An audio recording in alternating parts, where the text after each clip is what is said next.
Hey, what's up guys? Today we have an action-packed video. There's bluffs that don't get through, there's huge pots, $1,000 plus, all kind of things. Everything you want to see in a poker vlog, hopefully. Also gonna be some familiar faces, so give a shout out to them down in the comments. Anyways, let's get into the video. Alright guys, so we are starting the video off strong. We have a $5, $10, $20, and $40 straddle out. That's insane. Anyways, look down and see Jack 9 suited. Action does fold around because it is $40 just to limp in at this point on a 1-2 game. Under the gun does make the call. Under the gun plus one, who had put 10 out there, decides to fold. And at this point, there is $90 in dead money. So I decide to go all in for $350, hoping to just take this down, win a quick 90, and move on to the next hand. Because Jack 9, it's a pretty good hand, okay? It's suited, it has a jack in it, that's a face card, it has a 9, that's a number card. I mean, come on guys, need I say more? This hand writes itself. No, actually I just think I'm ahead of basically the range of the under the gun limping, and I'm hoping that the middle position player who had limped 40 does not call. But the under the gun plus one who had put out the what was that, the original straddle, I guess he put out the 5, I guess it was just under the gun. Anyways, he makes the call because we were dealing with none other than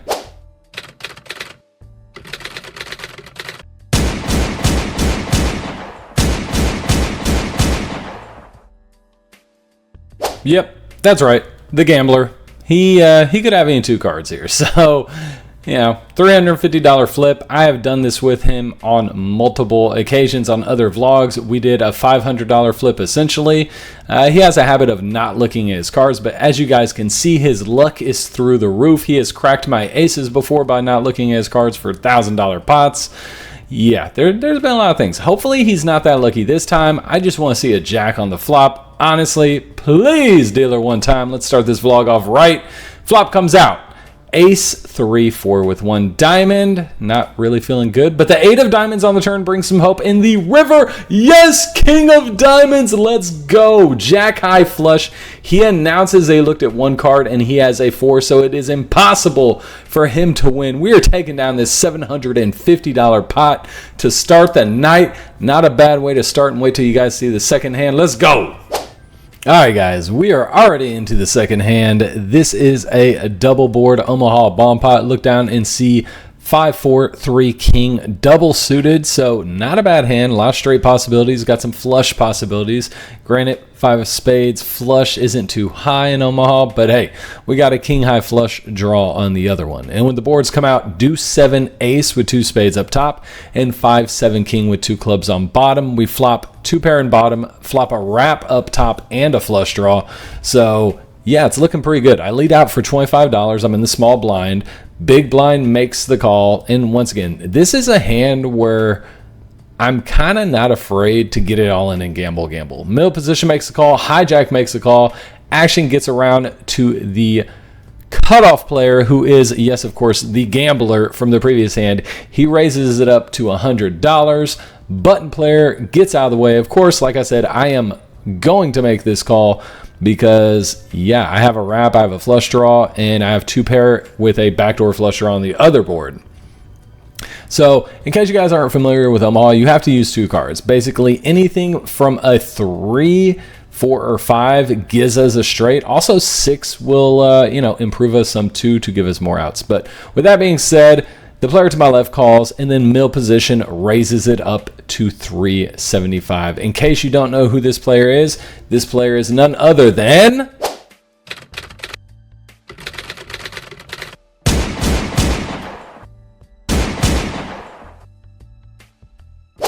yep, that's right. We're in a hand with the mogul and the gambler. Luckily, her luck is not maxed out like the gambler's. He goes all in for $325. Action gets to me, and I'm just going to make this call. It is what it is. Like I said, I'm going to gamble with this hand. I like this hand. 2 pair on one board. Flush draw and a wrap on the other. Backdoor flush draw on the bottom as well. Plus up top, I can turn nut hearts possibly if I need it. So there's a lot of things going on with this hand. On the surface, it might not look like the best hand, but once again, if you've played Omaha, you know it's a decent hand. It's a hand worth gambling on, in my opinion, at least I think. And I also like how my 4 and 5 are of spades. So if my spades aren't good, it doesn't eat those outs. That means if I get a 4 or 5, it's not going to be a spade. So I don't have to worry about that flush coming in. So yeah, I make the call. We're going heads up to the turns. And this 1245 pot, $1,245 already in the pot, and we are just on the flop, guys. Omaha bomb pots can get crazy, let me tell you.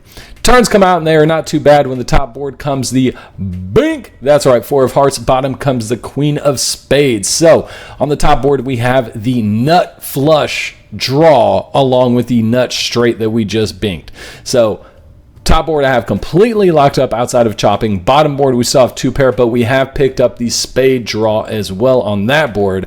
She calls, I put her all in, 1,965 in the middle. 9 of spades comes up top, and the 6 of hearts comes down on the bottom. So what that means is that we have a flush up top, and that 6 of hearts gives us a straight down below. You know, pretty sneaky straight, I might say. It's a small end of the straight, and the flush came in up top, so hopefully we are good there. Definitely not the cards we wanted to see, but it is the cards we got. And yeah, guess what happens, guys? We actually end up scooping everything. So we beat her on both pots with a straight on bottom and a flush up top to scoop the outside pot. And then it comes down to the main pot with myself and the gambler, and he says we are good on that as well. So we end up scooping everything, and we take down this $1,965 pot. And it's only hand number 2, guys. We are just getting started on this crazy poker session tonight. But with that being said, pretty big pot I'm taking down here, and scooping bomb pots can definitely be a blast. They can make you or break your entire night. Hand number 2 down. Let's move on to hand number 3 to see what happens. All right, guys, we look down and see Jack 10 offsuit. There's a $5 button straddle. This is from the gambler. I raise it up to $15. Under the gun makes the call. Middle position calls as well. And middle position +1, I believe, calls. Then it gets around to the hijack. They decide they are going to make the call, and then the cutoff calls as well.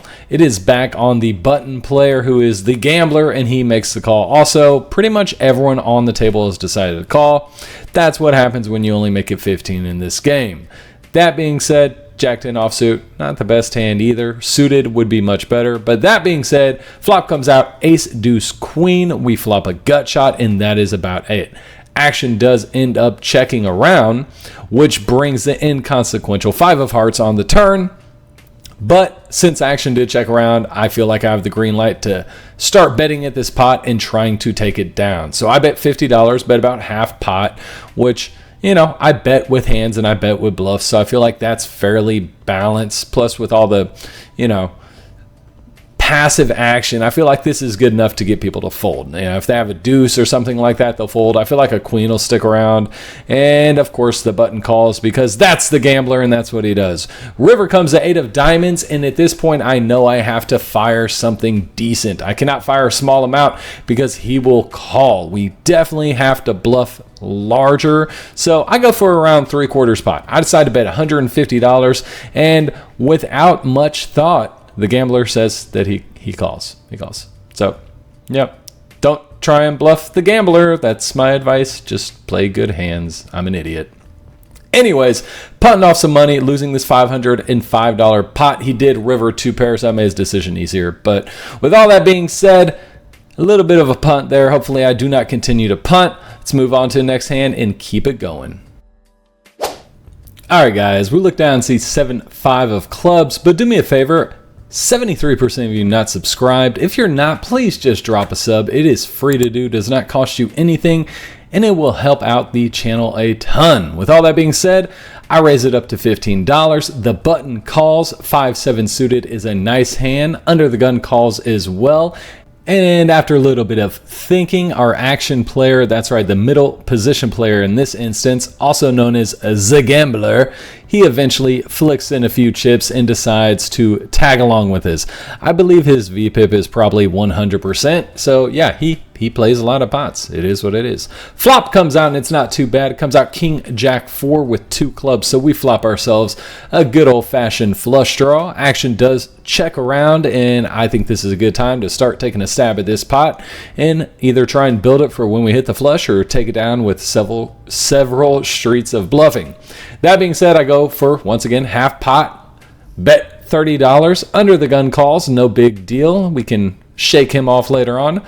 And the gambler, middle position player, calls as well. This pot is up to $150. We're going to the turn, which is the 3 of spades. So we pick up another out. The 6 will give us a straight as well. To me, seems like a good card to continue barreling on if it does check to us. And that's exactly what I do. Action checks, and I bet $90 into 150. Once again, I feel like this is a good sizing, but I'm sure you guys will let me know down in the comments about how horrible this play is. With that being said, hey, it is what it is. You can only make money by risking money. Under the gun calls, which is a little bit concerning, and then the gambler, aka the middle position player, calls as well. I kind of figured it would probably take another street to shake him off. 420 in the pot in a brick, 8 of diamonds on the river. Does not help us at all, but that's not going to slow me down, boys. That's right. There's 420 in the middle. Blaze it if you got it. I bet 220 trying to take this pot down. Under the gun player thinks about it for about 3 seconds until he called.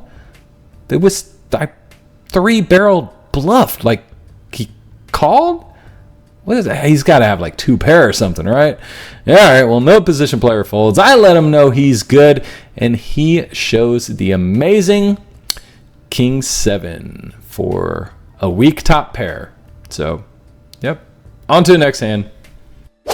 All right, no big deal. 2 bluffs not getting through. Look down and see Jack 9 suited. Maybe we can make something work with this. You never know, but bluffing hasn't been working. So when under the gun player goes all in for $100, aka the gambler, my buddy, my pal, my friend, of course I'm gonna give him action. This is what we do. He looked at his cards. I have Jack 9 suited. I don't care if he looked at his cards. He would do this with any pair. Like, if he has deuces through 8s, it's a flip. If he has an ace, it's probably ace rag. What are the chances of him having a real hand here? That being said, I'm going to give my buddy some action. So I call the 100, toss in the chip, and at this point, I have been punting off money left and right. Started off so strong at the beginning of the night and done nothing but punt afterwards. Kind of hurts, but, you know, it is what it is. If someone once told me this, and let me know what you guys think of this in the comments, but they said if you don't get called bluffing ever, you're not bluffing enough, meaning you're leaving money on the table. Like, if people aren't calling your bluffs, then you should bluff more because you can get away with it. That being said, I probably bluffed a little too much and a little too wide. Flop comes out 7, 7, 10. The turn is a 7 and the river is a 4. So we ended up with Jack high on this board. My buddy announces that he does, in fact, have an ace, and I let him know that that's hella good. I can't beat ace high. What are you talking about? I'm not playing the nuts here. On to the next hand. All right, guys, there is a $5 button straddle. This is the final hand of the vlog. I raised it up to $30. Like I said, not a lot of hands this vlog. I played for about a 5-hour session, and I got 6 hands, which normally I have much more. I do play longer sessions usually, but that being said, not a lot of hands for me. I was kind of card dead. Big blind calls the $30 because he ain't afraid no ghost. That leads the under the gun player to call. No big deal. The more the merrier. I have pocket jacks, and as we all know, jacks never lose. Right? Like, right? That's what they say. Jacks, the best starting hand in poker. Like, super easy to play. Yeah, of course. Anyways, action does get around to the hijack player, and eventually after he stacks up all his chips, he decides, I'm going all in for my remaining $80. Hey, Mazel tov. Good luck to you, buddy. I wish you nothing but the best and prosperous in all your future endeavors. Unfortunately, I'm in this hand with you, so I'm not going to wish you luck on this hand because I want to win this hand. But like outside of this hand, I wish you nothing but run good and, you know, all the merry things. But makes a call. That's our buddy the gambler once again, guys. And I go all in for 500 effective over the top. That's right. Putting the screws to these guys. And then the big blind calls for his remaining 500. Did not expect that. But the big blind player is none other than...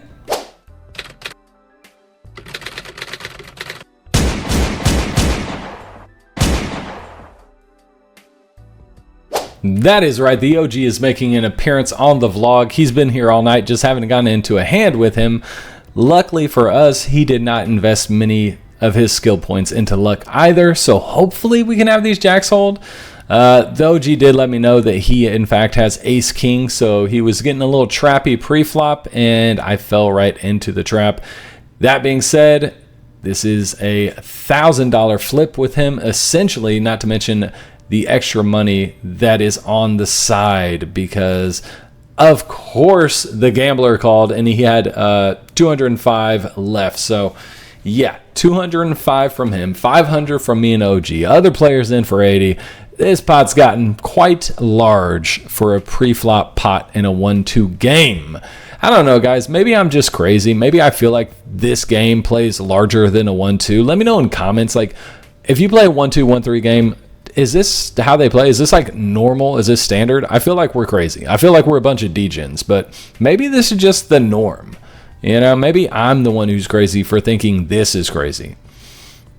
I don't know. Let me know in comments how your local 1-2, 1-3 games play, because I honestly want to know. So, pocket jacks, there we go. 13, 15 in the pot, $1,315. I want to win it. And when the flop comes out, jack, queen, 8. It's looking pretty good. Turn is an 8, so we boat up. Jack's full. Inconsequential 9 on the river. Doesn't change anything. Players are mucking their hands left and right because I have shown that I have jacks full. And that's going to be the winner. And that's going to take down this $1,315 pot. Funny story. The player who went in all in for 80 actually had pocket 9. So he rivered 9s full on the river there. But yeah, jacks full beats 9s full. So kind of sucks. Either way, ending the night with a $1,315 win on this pot, and let's go. All right, boys, let's go to the outro and see how we actually did. All right, guys, so yeah, swingy session. Outside of the bluffs, everything kind of went as smooth as can be. Like I said, didn't have a lot of hands, but was in the game for 300, ended up cashing out for 1,800, so made 1,500 in profit. It's a good day in the office, can't complain about that. Appreciate the love and support, guys. If you're not already, make sure you subscribe. We are trying to get to 1K, please. You guys been helping me out. So, I mean, I can't say thank you enough. I honestly appreciate it. And catch you guys on the next one.